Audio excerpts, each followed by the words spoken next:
자, 오늘 우리가 살펴볼 말씀은 갈라디아서 6장 14절 말씀입니다.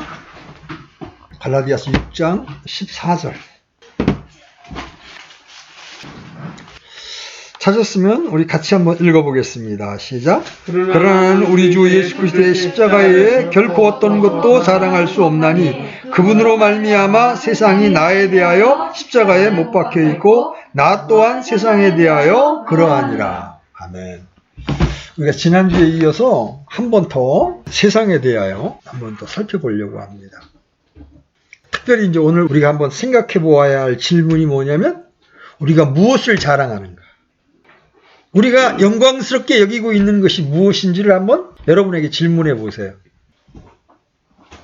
오늘 본문 말씀은 신자인 우리가 어디에 서야 할지를 정확하게 보여줍니다.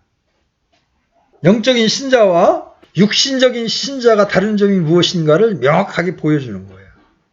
영적인 신자란 그의 모든 사고의 중심과 자랑을 일삼고 있는 모든 것들이 십자가예요. 예수 그리스도의 이 십자가로 말미암아 존재하는 사람이다. 이것이 그의 자랑거리입니다. 이 사실이 우리가 참된 성도인지 아닌지를 구별해 주는 겁니다. 어떤 사람들은 기독교 집안에서 자랐으니까 나는 성도야. 그러나 그가 참된 성도인지 아닌지는 그가 자랑하는 것이 무엇인가에 달려 있습니다. 우리가 예수 그리스도의 십자가보다 국가나 가문을 더 자랑한다면 우리는 성도가 아닐 수 있습니다. 여러분, 이 갈라디아서를 쓴 사도 바울은 자기가 히브리인임을 무척 자랑스럽게 여겼지만 신자가 된 후에는 전혀 자랑하지 않았습니다. 오히려 배설물로 여겼습니다. 비록 바울이 자신이 히브리임을 기쁘게 생각하고 혈통상 하나님의 택하신 백성의 일원인 것을 감사하게 생각했지만 그런 것들을 자랑하지는 않았습니다. 바울 역시 다마스커스로 가는 길에서 그리스도를 만나기 전에 그리스도의 십자가와는 전혀 다른 것을 자랑하던 때가 있었죠. 그렇죠?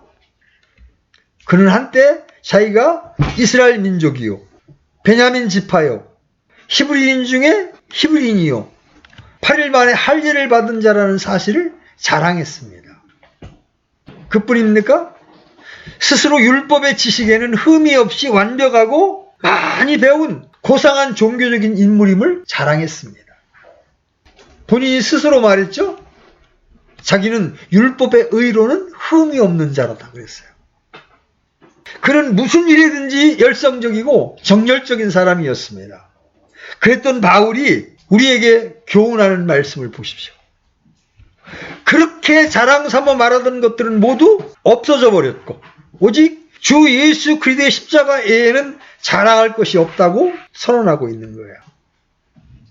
그래서 십자가는 우리에게 아주 정밀한 리트머스 시험지로 나타납니다. 참된 신자는 우리 주 예수 그리스도의 십자가만을 자랑거리로 삼고 그것만을 자랑하는 사람들입니다. 죄인들은 십자가를 통해서만 구원받기 때문이에요. 우리를 구원하는 것은 십자가의 대속의 죽음이에요. 그래서 십자가와 다른 어떤 것을 비교한다는 것은 참으로 어리석은 일이죠. 모든 국가들이 자기들의 국가적인 차원에서 자랑스럽게 생각하는 특별한 사건들이나 사람들이 있습니다. 모든 나라마다 훌륭한 업적을 남긴 위대한 영웅들이 있습니다. 우리나라에는 이순신 장군과 세종대왕 같은 분들이 있죠.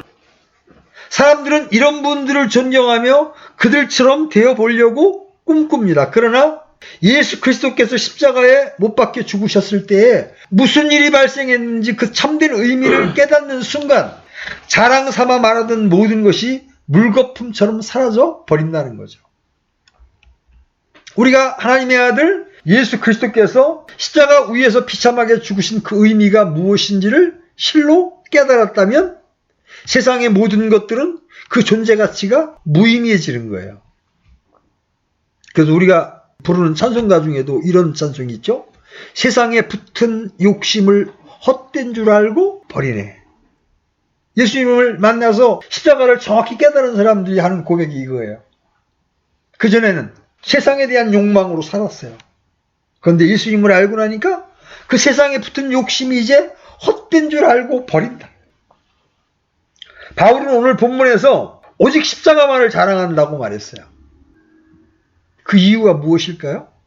바울은 십자가가 그에게 무엇을 했는지, 그를 위하여 십자가가 한 것이 무엇인지를 알기 때문에 그는 십자가만을 자랑한다고 말한 거예요. 오늘 본문, 그러나 나는 우리 주 예수 그리스도 십자가에 결코 어떤 것도 자랑할 수 없나니 그분으로 말미암아 세상이 나에 대하여 십자가에 못 박혀 있고 나 또한 세상에 대하여 그러하니라. 여기서 우리가 새로운 것을 발견할 수 있습니다. 그가 십자가를 자랑하면 십자가가 그를 위하여 자신이 할 수 없는 일을 해주었기 때문이에요. 그런 내가 십자가를 자랑하고 있으면 십자가가 세상을 나에게 못 박았기 때문이요, 이렇게 말하고 있습니다. 십자가에 못 박힌다는 것은 죽는다는 것을 의미합니다. 그렇죠? 즉 죽음의 자신을 내던지는 거예요. 산 것으로 간주하지 않는다는 거예요. 이것은 우리 주님이 십자가에 못 박힘과 같은 못 박힘입니다. 주님은 십자가 위에서 숨을 거두셨고 그분의 생명을 포기하셨습니다. 그분은 죽으셨죠? 그분의 시신은 십자가에서 내려지고 장사되었습니다. 바울은 지금 주님이 못 박힌 그 십자가에 세상도 못 박힌 것이요, 그렇게 많은 애정을 쏟던 세상 일도 십자가에 못 박혔음을 말하고 있는 거예요. 십자가는 세상을 제거합니다. 그런데 바울은 왜 이 특별한 점을 자랑하는 겁니까? 온 세상이 추구하는 모든 것들은 인간 세상에 벌어지는 모든 비극의 원인이에요. 여러분, 사람들이 돈을 추구하잖아요. 그죠? 돈 때문에 살인이 일어납니다. 그렇죠? 경제적인 유불리 때문에 전쟁이 일어나기도 합니다. 신자는 모든 문제의 근원이 무엇인지를 정확히 진단하고 말해야 할 책임이 있는 사람들이에요. 세상 사람들은 전쟁, 핵무기의 공포, 기근, 질병 등의 원인이 무엇인지를 몰라요. 그래서 우리는 그걸 말해줘야 되는 거예요. 세상은 본래 우리의 모든 문제의 근원이에요. 그런데 이 세상으로부터 우리를 구원한 것은 오직 주 예수 그리스도의 십자가뿐이에요. 자, 이 세상에는 두 부류의 사람들이 있어요. 십자가를 자랑하는 사람이 있는가 하면 그렇지 않은 사람이 있어요. 하나는 세상에 속한 사람이요, 다른 한 형태는 세상에 속하지 않은 사람들이에요. 세상에 속한 자들은 세상 사람들이에요. 세상의 것들을 자랑합니다. 여러분, 세상 사람들의 자랑거리가 뭐예요? 부자는 뭘 자랑할까요? 돈을 자랑합니다. 그렇죠? 현명한 사람은 뭘 자랑할까요? 자기 지혜를 자랑합니다. 그렇죠? 용사는 자기 힘을 자랑할 거예요. 그렇죠? 미인은 자기 외모를 자랑합니다. 근데 이제 그리스도인들 가운데에서도 예수 그리스도의 십자가보다 자기 교회와 자기 교회 사역자를 자랑하는 사람들이 있어요. 교리적 지식을 자랑하는 사람들이 있어요. 다 육신적인 일입니다. 영적인 것처럼 보이지만 사실은 세상적인 거예요. 세상에 속하지 않은 사람들은 더 이상 세상에 속하지 않음을 자랑하는 자들이에요. 비록 세상에 살고 있기는 하지만 그들은 나그네요, 본인이 순례자들임을 아는 자들입니다. 하나님의 시험지, 하나님의 측량줄은 하나예요. 그가 어느 나라 사람이냐? 피부색이 어떠한가? 부자인가 가난한가? 배운 사람인가 못 배운 사람인가? 이런 것들은 아무런 문제가 되지 않습니다. 문제는 여러분이 세상 사람이냐 하나님의 사람이냐예요. 우리는 모두 본질상 이 세상에 속한 자이고 이 세상에 태어난 자였습니다. 그렇죠? 우리 중 누구도 신자로 태어난 자가 없어요. 가끔 가다가 어떤 사람이 언제 예수님을 믿게 됐습니까? 그렇게 물으면 나 모태신앙입니다. 모태신앙 같은 건 없어요. 우리는 모두 죄 중에 잉태되어 불법의 모습을 입고 태어납니다. 우리 모두 아담의 후예로 출생한 타락한 자의 후손이에요. 그러므로 우리는 세상의 자녀들로 출발을 한 거죠. 모든 인간성은 아담 안에서 타락했어요. 그래서 우리 모두는 하나님께 악의를 품고 악의를 가지고 세상에 태어난 자들입니다. 바울이 십자가만을 자랑하고 하나님께 깊은 감사를 드리는 것은 그가 살고 있는 세상으로부터 하나님께서 그를 구원해 주심이요 십자가가 그를 전적으로 새로운 위치로 옮겨놓은 까닭이에요. 세상이 그에 대하여 십자가에 못 박혔으며 그도 역시 세상에 대하여 못 박힌 겁니다. 여러분, 구원은 죄로부터의 구원도 있지만 이 세상으로부터의 건져냄도 있는 거예요. 왜냐하면 이 세상은 하나님의 심판 아래에 있는 악한 현 세상이기 때문에 그래요. 지난주에도 말씀드렸지만 오늘 다시 세상이 뭘 의미하는지를 좀 우리가 살펴볼 필요가 있어요. 여러분, 요한일서 2장 15절 열어보십시오. 요한일서 2장 15절 같이 읽습니다. 시작. 세상이나 세상에 있는 것들을 사랑하지 말라. 어떤 사람이 세상을 사랑하면 아버지의 사랑이 그 속에 있지 아니하니. 여기 세상이란 단지 물질 세계만을 의미하는 것이 아니라 세상을 바라보는 자세나 태도를 의미합니다. 물론 때때로 이 말은 우리 주위의 실제 물질 세계를 의미하기도 하지만 본질적으로 세상은 아버지의 품을 떠나 사는 삶, 즉 하나님 없이 사는 삶을 의미하는 거예요. 믿음 없이 생각하는 마음가짐, 신앙 없이 살아가는 삶의 자세를 세상이라고 지금 말하는 거예요. 여러분, 근데 여기서 엄중한 말씀이 등장하죠. 어떤 사람이 세상을 사랑하면 아버지의 사랑이 그 속에 있지 아니하니. 이 말씀이 세상에 대한 뚜렷한 정의를 제공해 줍니다. 세상은 전적으로 하나님을 떠나서 사는 세상적인 삶을 말하며 전적으로 하나님 품을 떠난 하나님 없이 모든 일을 생각하는 사람들의 공동체예요. 출생, 죽음, 인생의 근본적인 문제들을 생각할 때 하나님을 염두에 두지 않고 하나님의 말씀에 근거하지 않고 임의대로 생각하는 자세, 이게 바로 세상입니다. 여러분이 무슨 일을 선택할 때 하나님의 말씀을 염두에 두고 그 말씀의 기준을 따라 선택하지 않는다면 여러분은 지금 세상적으로 판단하고 세상적으로 살아가고 있는 거예요. 이처럼 세상이 뜻하는 바는 하나님 없이 사는 삶, 철학, 사상, 행동, 이 모든 것들을 의미해요. 이 자세는 전적으로 인본적인 사상이요, 세상적이요, 땅에 속한 거예요. 여러분, 휴머니즘, 굉장히 멋있는 말로 들리잖아요. 휴머니즘이란 말. 근데 그게 인본주의예요, 인본주의. 17세기에 기독교 부흥이 일어나면서 강렬한 복음이 전 세계로 퍼져나가기 시작할 때 이 기독교를 반대하기 위해서 그럴듯한 모습으로 등장한 게 휴머니즘이에요. 이 사람들은 인권을 굉장히 강조합니다. 어느 정도 강조하냐? 동성애자들의 인권도 인정해야 된다고 말할 정도로 인권을 강조합니다. 그런데 이 사람들이 휴머니즘을 주장하는 자들이 가장 싫어하는 게 기독교입니다.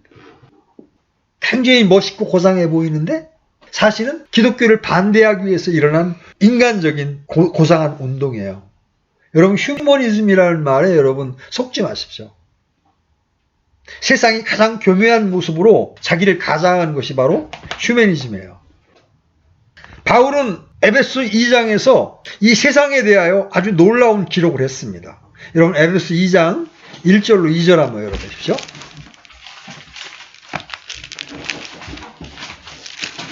같이 읽습니다. 시작. 또 그분께서 범법과 죄들 가운데 죽었던 너희를 살리셨도다. 지나간 때에는 너희가 그것들 가운데서 이 세상의 행로를 따라 걸으며 공중의 권세 잡은 통치자 곧 지금 불순종의 자들 가운데 활동하는 명을 따라 걸었느니라. 세상이란 바로 이 세상의 행로를 따라, 이 세상의 물결을 따라 살아가는 사람들을 말하는 거예요. 근데 이 세상의 배후에 뭐가 있어요? 불순종의 자녀들 가운데 활동하는 영.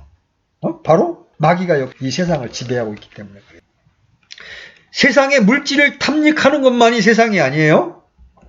너무나 멋있어 보이는 철학적 사상도 인간에게서 나온 겁니다. 여러분, 철학자들 말을 들어보면 굉장히 고상하잖아요. 그죠? 그런데 이게 전부 세상에서 나온 거예요. 심지어 경건해 보이는 종교마저 세상에 속한 거예요. 속세를 떠나 산에 들어가더라도 그 사람의 마음 안에 이미 세상이 있는 거예요. 무시하지 말고 인정해달라는 불교의 모습이 바로 세상이에요. 인간의 노력으로 자기를 절제시켜 보겠다는 아주 경건해 보이는 종교죠. 그렇지만 그것마저도 세상이라는 거예요. 자, 이제 여러분에게 묻습니다. 구원받은 여러분은 세상에 대해서 어떤 견해를 갖고 계십니까? 세상의 가장 중심 자리에 앉아있는 것이 인간이에요. 인권을 강조하는 거예요, 이 세상은. 인간이 절대 권위자로 삶에 등장합니다. 이것이 세상적인 삶의 태도입니다. 이런 사상이 모든 삶을 지배하고 있어요. 그런데 이런 사상으로 살아가는 사람은 참된 성도가 아니에요. 인간의 능력과 인간의 노력이 사람의 중심부에 자리 잡고 있기 때문에 그렇습니다.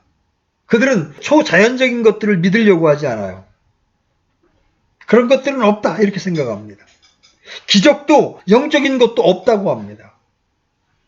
우리가 보는 것을 떠나서는 존재하는 어떤 것도 없다고 말합니다. 바로 이런 생각들이 세상이에요.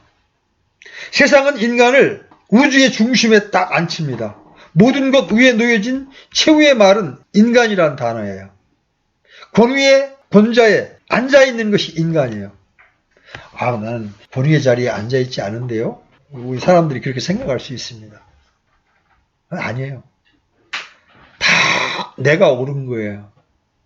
이 땅에 있는 모든 사람들의 다툼이 뭐 때문에 일어나요? 나는 옳고 네가 틀렸다는 거잖아요. 그죠? 심지어 심각하게 틀린 사람도 나는 옳다고 얘기하잖아요. 자기가 하나님 자리에 앉아있는 거예요.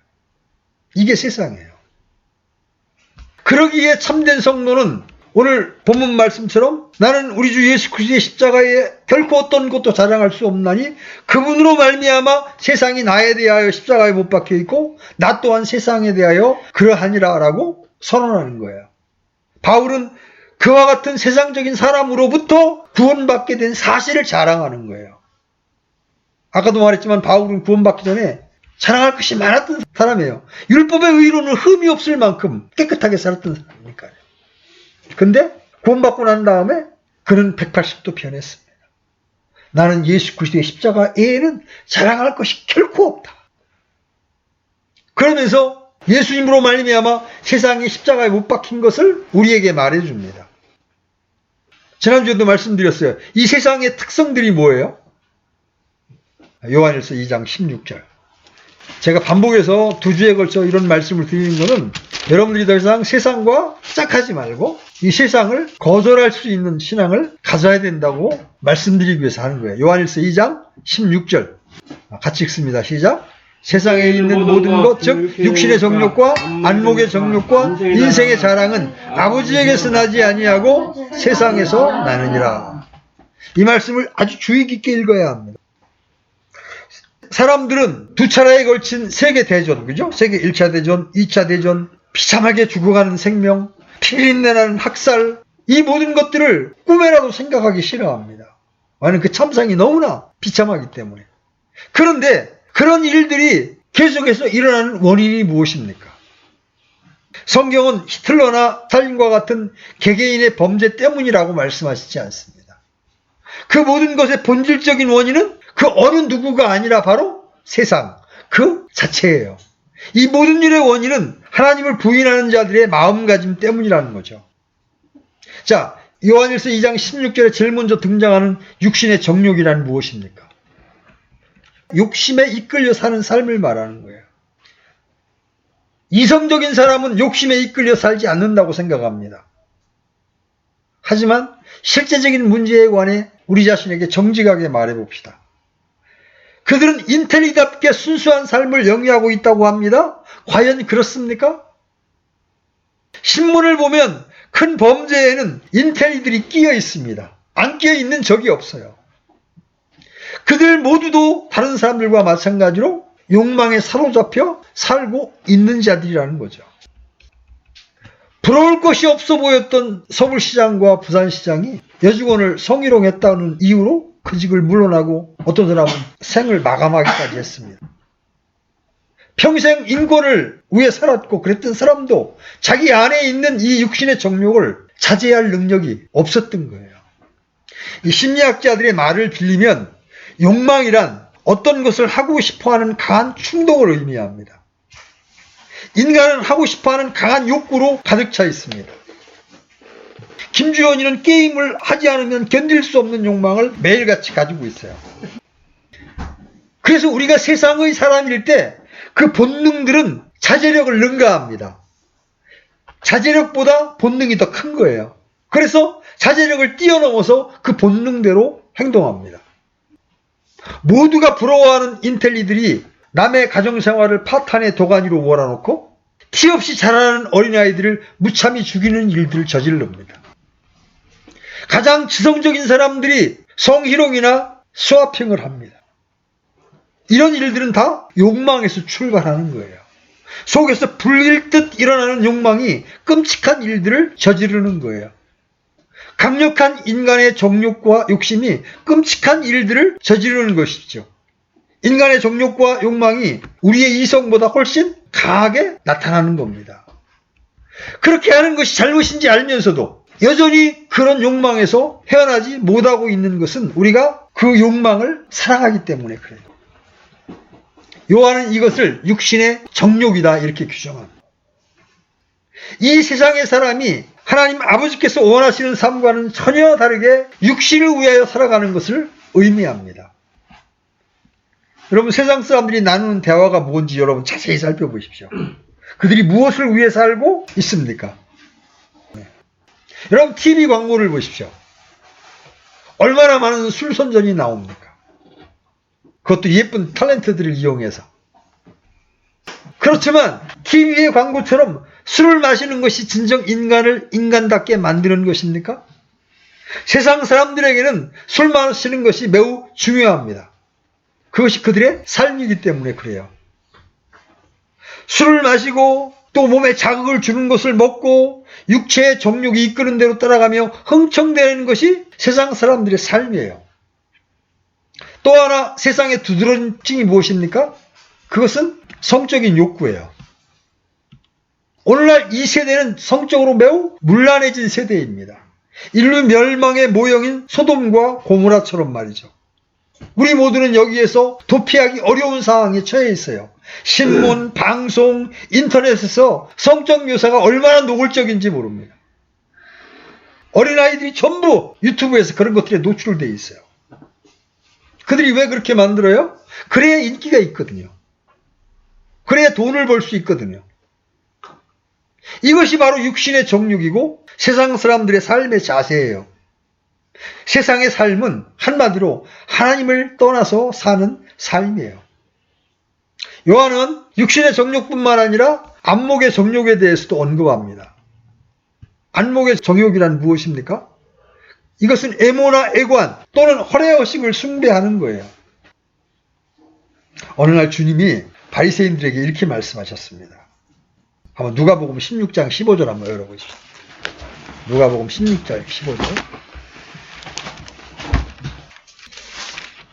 찾으셨으면 우리 같이 한번 읽어보겠습니다. 시작. 그분께서 그들에게 이르시되 너희는 사람들 앞에서 너희 자신을 의롭게 만드는 자들이나 너희 마음을 하나님께서 아시나니 사람들 가운데서 높이 평가받는 것은 하나님 보시기에 가증한 것이니라. 인간의 본능은 다 사람들 앞에서 높게 평가받기를 원합니다. 그죠? 무언가 된 존재로 인정받기를 원합니다. 그런데 하나님은 그걸 어떻게 보신다고 말해요? 하나님 보시기에 가증한 것입니다.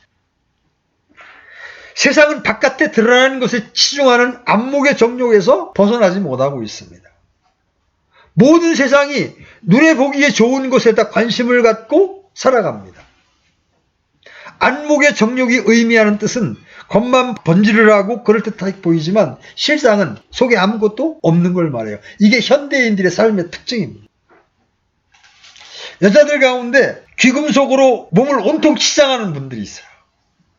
귀걸이에, 목걸이에, 반지에, 손 팔찌에 주렁주렁 달고 다니는 사람들이 있어요.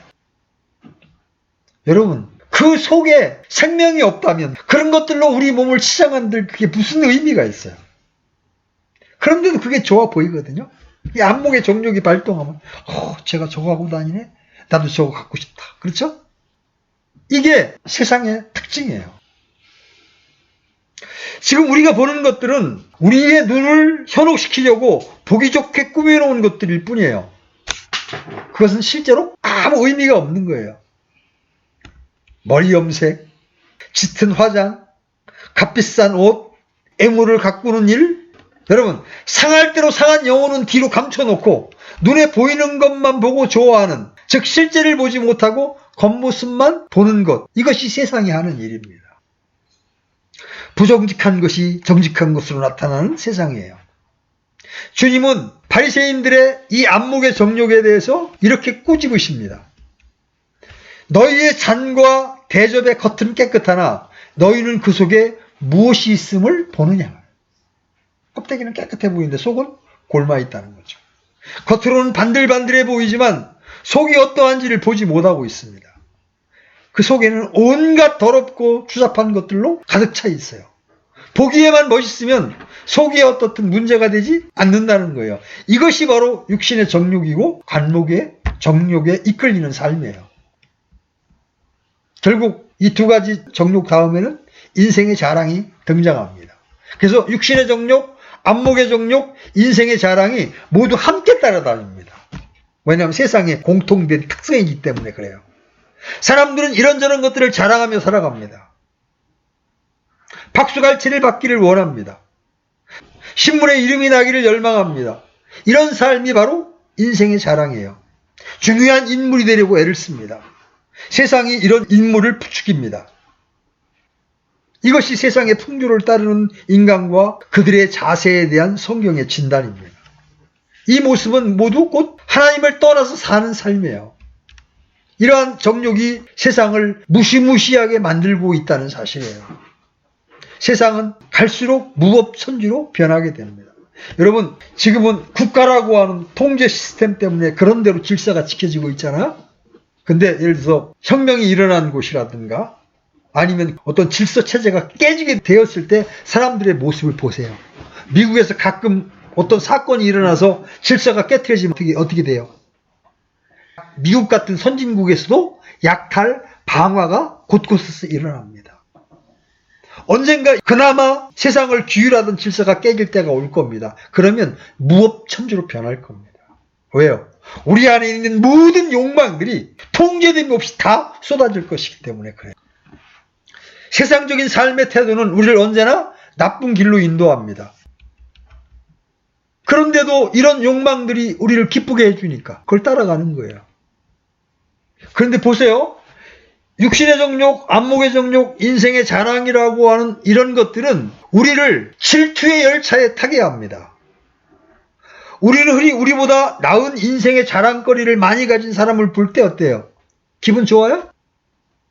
질투를 느끼게 됩니다. 사촌이 땅을 사면 배가 아픈 거예요. 우리의 일터에서 나보다 훨씬 능가하는 사람을 볼 때 질투하는 자신의 모습을 발견합니다. 심지어 좋은 자동차를 타고 다니는 사람들만 보아도 배가 아픕니다. 그러나 이러한 육신의 정욕이 나를 지배하지 않고 주님이 나를 지배하게 되면 아무 문제가 없는 거예요. 세상은 서로의 마음에 경쟁심을 불러일으켜 결국에는 싸움이 벌어지게 합니다. 여러분 손해보려고 해요? 안 해요. 이건 국가 간에도 마찬가지예요. 국가 간에 이런 일이 벌어지면 결국 전쟁이 벌어지게 되는 거예요. 야고보 사도는 이 점을 아주 명확하게 진단합니다. 여러분 야고보서 4장 1절 한번 펴보시죠. 야고보서 4장 1절. 야고보서 4장 1절 찾으셨으면 같이 읽겠습니다. 시작. 너희 가운데에서 전쟁과 싸움이 어디로부터 나느냐? 너희 지체 속에서 싸우는 너희의 정욕들부터 나지 아니하느냐? 성경의 진단은 명쾌합니다. 무슨 핑계를 대도 소용없어. 모든 이 싸움이 어디로부터 나온다? 우리 안에 있는 정욕들로부터 나옵니다. 더 갖고자 하는 마음, 더 다른 사람보다 인정받고자 하는 마음, 이런 것들이 충돌하게 될 때 싸움이 일어나는 거예요. 이게 세상입니다. 세상은 이런 일들을 자랑하며 우리에게도 이런 일들을 하도록 유혹하거나 때로는 협박합니다. 이런 세상에 대한 승리의 길이 바로 바울의 고백이에요. 십자가는 이 세상 자체를 보여줍니다. 보세요. 예수 그리스도는 창조주 하나님이십니다. 그분께서 세상에 오셨습니다. 왜 그분께서 오셨습니까? 바로 이런 고장난 세상 때문에 오신 거예요. 세상은 너무나 부패했습니다. 무엇으로도 세상을 구할 길이 없습니다. 그렇지만 하나님의 아들이 오심으로 그 일이 가능해진 거예요. 이 일을 위해서 그분은 세상에 오셨고 세상의 모습을 보여주셨어요. 주님을 모르는 사람들은 이렇게 말합니다. 아, 세상은 그렇게 어둡지만은 않다. 당신이 주장하는 것처럼 모든 것이 그렇게 나쁜 것만은 아니야. 우리는 세상의 모든 것을 바로잡을 수 있어. 이렇게 주장합니다. 도대체 우리가 어떻게 세상을 바로잡을 수가 있습니까? 교육제도를 개선해서 사람을 잘 가르치면 문제가 해결된다고 말합니다. 그러나 교육을 잘 받은 사람들이 많아져도 문제는 날마다 더 심각해져 가고 있습니다. 여러분, 오히려 우리 부모님 세대에 아니면 우리 할아버지 세대만 해도 양심이라는 것이 있었습니다. 그때 당시에 그분들은 잘해봐야 천자문을 띄었을 뿐 교육이란 걸 받은 적이 없었어요. 그렇지만 이웃 간에 정이 있었고요. 그죠? 추수를 해가지고 1년 농사 끝나면 떡을 해서 다 동네마다 집집마다 돌리고요. 어려운 집이 있을 때 십시일반 쌀을 걷어서 도와주고 그랬습니다. 배우지 못했는데도. 그런데 지금 배운 사람들이 많아진 지금 이 세상이 어때요? 더 각박하고 더 이기적이지 않습니까? 교육이 인간을 개선시킬 수 없다는 거예요. 주님께서는 세상에 오셨을 때 주님은 세상에는 소망이 없다고 선포하셨습니다. 하나님께서 모세에게 주신 율법을 이스라엘 백성이 다 지킬 수 있다면 세상을 바로잡을 수 있었을지 모릅니다. 그러나 인간은 율법을 지키는데 완전히 실패했습니다. 그래서 하나님의 아들이 오셔야만 했습니다. 율법이 육신으로 말미암아 연약하여 능히 하지 못하는 것을 하나님께서는 하신 거예요. 세상이 구원을 받는 길은 그 길뿐이었습니다. 그분이 세상에 오셔서 무엇을 하셨는지, 그분은 다른 사람들과 얼마나 다른지 여러분 한번 관찰해 보십시오. 여러분, 그분 오실 때 어떤 모습으로 오셨어요? 멋있는 왕가의 왕자로 오셨나요? 아니에요. 고운 모양도 없고 풍채도 없은즉 우리 보기에 흠모할 만한 아름다운 것이 없도다. 주님의 용모는 행편없었습니다. 그분의 애모에 대하여 자랑할 만한 것이 없었습니다. 그러나 주님은 온유하시고 겸손하시며 순결하시고 거룩하신 분이에요. 그런 분이 자신을 희생물로 하나님께 드리셨습니다. 자신을 내어주셨고 사람들을 섬겼어요. 영광의 주님이신 그분이 제자들의 발을 씻기셨습니다. 자, 여러분이 세상의 참된 모습이 어떠한지를 알기를 원하시면 세상이 주님께 무슨 짓을 했는지를 살펴보시면 돼요. 하나님의 아들이 하늘 보좌를 버리고 세상에 오셔서 병든 자를 고치시고 죽은 자를 살리셨습니다. 그분은 어느 누구에도 해를 끼치지 않았습니다. 오직 선을 행하셨습니다. 그러나 세상은 그분을 미워하며 핍박하며 거절했습니다. 살인자와 헤아림을 받게 하여 십자가에 못 박아 죽었습니다. 강도와 함께 십자가에 못 박힌 거죠. 주님이 달리신 그 십자가 상에서 주님은 세상의 모습을 있는 그대로 적나라하게 보여준 겁니다. 여러분, 그 당시 세상은 예수님을 십자가에 못 박으라고 부르짖었습니다. 그분이 잘못한 게 하나도 없는, 죄가 없는 의로운 분인데도 강도들과 함께 십자가에 죽이라고 그랬습니다. 왜 그랬을까요? 그것이 세상이기 때문에 그렇습니다. 오늘날 소위 똑똑하다는 사람들이 십자가를 비웃습니다. 조롱함에 야유를 퍼붓습니다. 그리스도의 보혈을 우스갯거리로 전락시킵니다. 이것이 세상이 언제나 주님께 하는 태도입니다. 제가 여러분에게 간증하잖아요. 불교 이야기하고 마호메 뜨교 이야기하고 유교 이야기할 때 사람들은 전혀 반감을 드러내지 않습니다. 유독 예수 그리스도에 대한 얘기가 나오면 눈살을 찌푸립니다. 그러면서 조롱합니다. 주님께서 강조하시는 것과 세상이 주장하는 것은 정반대예요. 이미 우리가 앞에서 살펴본 것처럼 육신의 정욕과 안목의 정욕과 인생의 자랑에 세상은 역점을 두고 있음에 반하여 주님은 인간의 영혼을 관심하십니다. 주님이 이런 말씀을 하셨어요. 사람이 만일 온 세상을 얻고도 자기 혼을 잃어버리면 그에게 무슨 유익이 있느냐. 자, 여러분이 온 천하를 손에 쥐었다 칩시다. 그리고 오늘 생명을 잃게 된다면 그 모든 것이 무슨 소용입니까?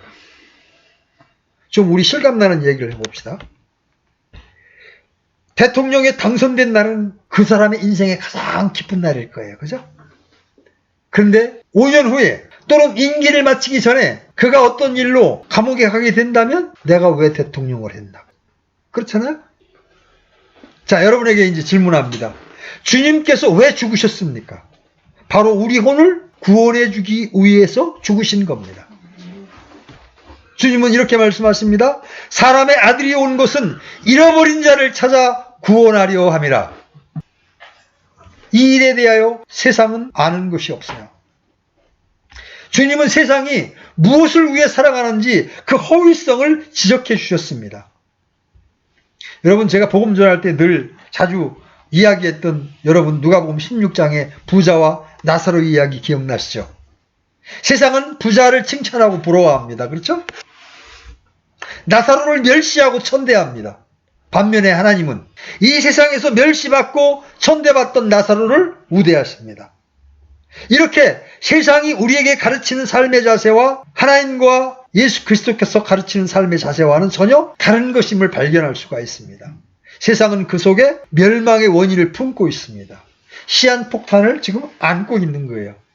이 세상의 허구를 추구하며 세상을 사랑하는 한 주님의 영이 함께 거하실 수가 없어요. 세상에 있는 모든 것들은 지나갑니다. 세상과 세상의 모든 영광은 마지막 죽음을 향해 달려갑니다. 우리 주위의 모든 것이 썩어져가고 죽어가고 있음을 보지 않습니까? 아무리 신축 아파트 멋있어도 여러분 아파트 한 30년 지나보십시오. 보이지 않는 관들은 다 녹슬었고요.